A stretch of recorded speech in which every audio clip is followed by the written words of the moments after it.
Hi dears, welcome back to my YouTube channel. ഇന്ന് ഞാനിവിടെ തയ്യാറാക്കാൻ പോകുന്നത് കോവയ്ക്ക വിഴുക്കുവരട്ടിയാണ്. വളരെ സിമ്പിളായിട്ടൊരു റെസിപ്പിയാണ്. പ്രത്യേകിച്ച് ഒന്നിൻ്റെ ആവശ്യമില്ല.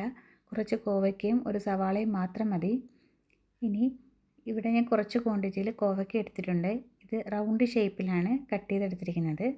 ഫസ്റ്റ് ഒരു പാനിൽ ഒന്ന് കടുക് പൊട്ടിച്ച ശേഷം അതിലേക്ക് സ്ലൈസായി അരിഞ്ഞു വെച്ചിരിക്കുന്ന സവാള ചേർത്ത് കൊടുക്കാം. ഇവിടെ ഞാൻ വലിയൊരു സവാളയാണ് എടുത്തിരിക്കുന്നത്. അത് ഇതുപോലെ അരിഞ്ഞ് ചേർത്ത് കൊടുക്കണം. അതൊന്ന് വഴറ്റിയ ശേഷം അതിലേക്ക് കട്ട് ചെയ്ത് വെച്ചിരിക്കുന്ന കോവയ്ക്ക ചേർത്ത് കൊടുക്കാം. ഇതുപോലെ റൗണ്ട് ഷേപ്പിലാണ് അരിഞ്ഞെടുത്തിരിക്കുന്നത്. അതൊന്ന് ചേർത്ത് കൊടുക്കാം. ഇനി ഇതിലേക്ക് ഉപ്പിട്ട് കൊടുക്കാം. എടുത്തിരിക്കുന്ന ക്വാണ്ടിറ്റിക്ക് അനുസരിച്ച് ഉപ്പിട്ട് കൊടുക്കാം. ഞാനിവിടെ 1 ടീസ്പൂൺ ഉപ്പ് ചേർത്ത് കൊടുക്കുന്നുണ്ട്. എല്ലാം കൂടി നല്ലതുപോലെ ഒന്ന് ഇളക്കി യോജിപ്പിച്ച് അടച്ച് ആദ്യം ഒരു 3 മിനിറ്റ് കുക്ക് ചെയ്തെടുക്കണം.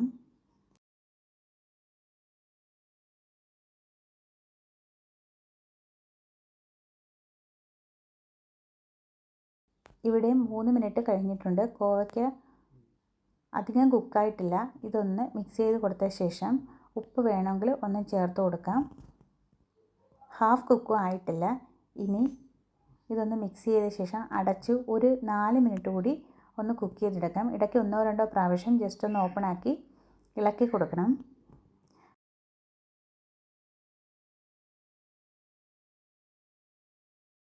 കോവയ്ക്ക കുക്കായോ ഇല്ലയെന്ന് അറിയുന്നത് കോവയ്ക്കയുടെ കളറ് ചേഞ്ച് ആവും. ഇതിപ്പോൾ ഗ്രീൻ കളറിലാണ് ഇരിക്കുന്നത്. ഇതൊന്ന് ഫെയ്ഡായാൽ കോവയ്ക്ക കുക്കായെന്നാണ്. ഇവിടെ ടോട്ടൽ 7 മിനിറ്റ് കഴിഞ്ഞിട്ടുണ്ട്.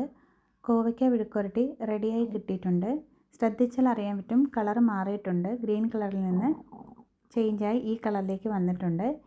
ഇത് ഈസി റെസിപ്പിയാണ്. എല്ലാവരും എൻ്റെ വീഡിയോ ഇഷ്ടമായാൽ ഇതൊന്ന് ട്രൈ ചെയ്ത് നോക്കണം. Okay, thank you.